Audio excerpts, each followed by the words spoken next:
October 11, 2025 began like any other crisp autumn morning in Los Angeles. Golden sunlight dancing through eucalyptus leaves, the distant hum of traffic awakening the city. Inside the elegant Brentwood estate Diane Keaton had made her private haven, silence reigned supreme. At precisely 8:08 a.m., a terse call crackled into emergency dispatch, person down.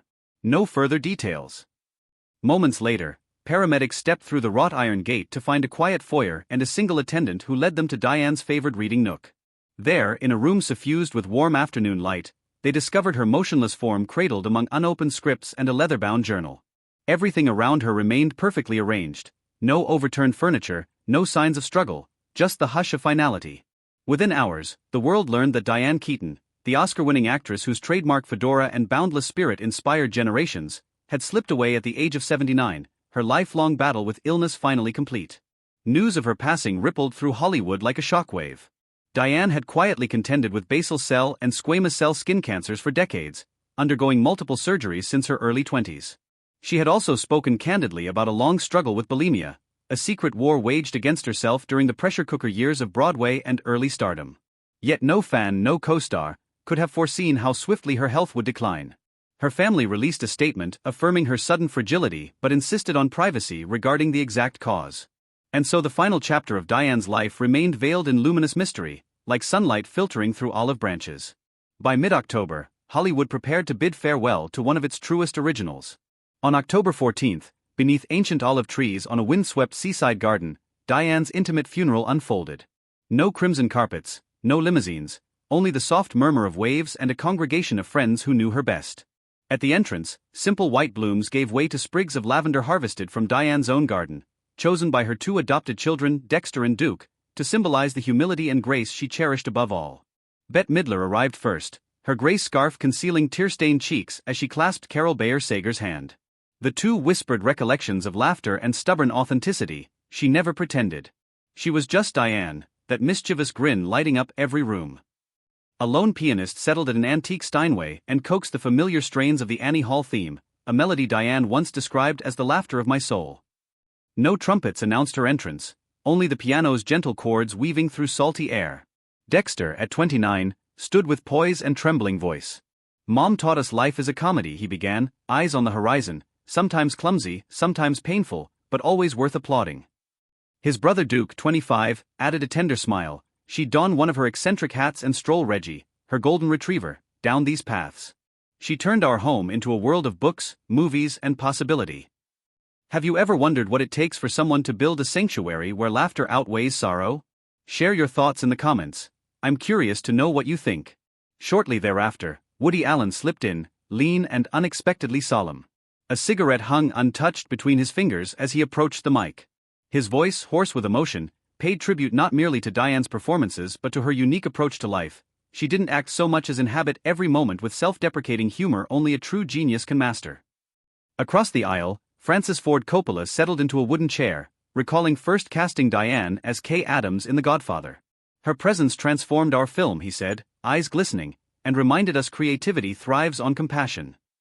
Robert Duvall, cheeks flushed, spoke of nights when Diane banished tension from set with a single joke, letting humanity shine through tragedy.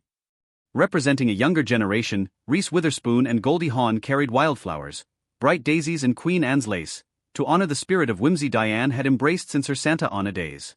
Jane Fonda, seated beside Michael Douglas, quietly exchanged memories of book club evenings where Diane's infectious curiosity reigned supreme. Leonardo DiCaprio, ever soft-spoken, murmured, "To work with her was to witness joy in motion." Perhaps the most poignant absence was Al Pacino.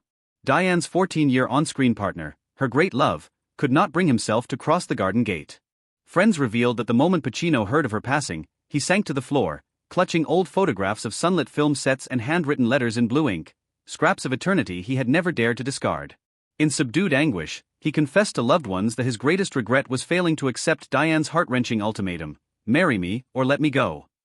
He chose the latter, and now that choice haunted him more than any performance. Rather than public lament, he opted for silent homage, revisiting scrapbooks filled with snapshots of her laughter, rereading lines she jotted in a tattered notebook, "Don't forget to smile even when the world is against you," and wearing the silver bracelet she had given him one Christmas in 1975. Diane's final months were marked by a retreat into solitude. Friends noticed she walked less frequently with her beloved Reggie, her once vibrant social media presence reduced to a few pale, hushed sightings. In March 2025, she stunned associates by selling the Brentwood home she had vowed to keep forever, fetching $29 million just as wildfire smoke choked nearby canyons. Many read it as a sign that she sensed her own fragility but refused collective concern. She carried her burdens in private, the way she'd carried bulimia and cancer decades earlier, alone with fierce dignity. The morning she departed, emergency responders arrived to a scene of serene order. In the absence of chaos, they recognized a peaceful choice: to leave this world on her own terms. And so Diane Keaton, a force of fearless originality, slipped away in hush and grace. Her legacy will endure through roles that reshaped comedic storytelling and cinematic vulnerability. From Oscar triumphs in Annie Hall, 1977, to the tender humor of Father of the Bride, from the gritty corridors of The Godfather to the playful warmth of Something's Got to Give, Diane challenged conventions and invited audiences to laugh with their whole hearts. Beyond acting, she authored memoirs, Then Again, 2011, and The House That Pinterest Built, 2017, and built a real estate portfolio that reflected her love of design and family. In establishing a family trust decades ago, she ensured that her estate, estimated at over $100 million, would pass privately to Dexter and Duke, her greatest loves after the children she chose at age 50. A smaller portion she bequeathed to mental health charities, honoring her own journey of recovery and self-acceptance. And yet, among these triumphs and tributes, one narrative lingers above all: the unfinished love story between Diane Keaton and Al Pacino, the passionate interlude that began on the 1971 set of The Godfather and spanned 2 sequels, countless midnight conversations, and perfectly ordinary afternoons in New York. Their romance was an artful tango of intimacy and independence, culminating in a heart-shattering choice when Diane, weary of uncertainty, asked him to choose forever or to step away. He stepped away. She carried that decision as both wound and armor.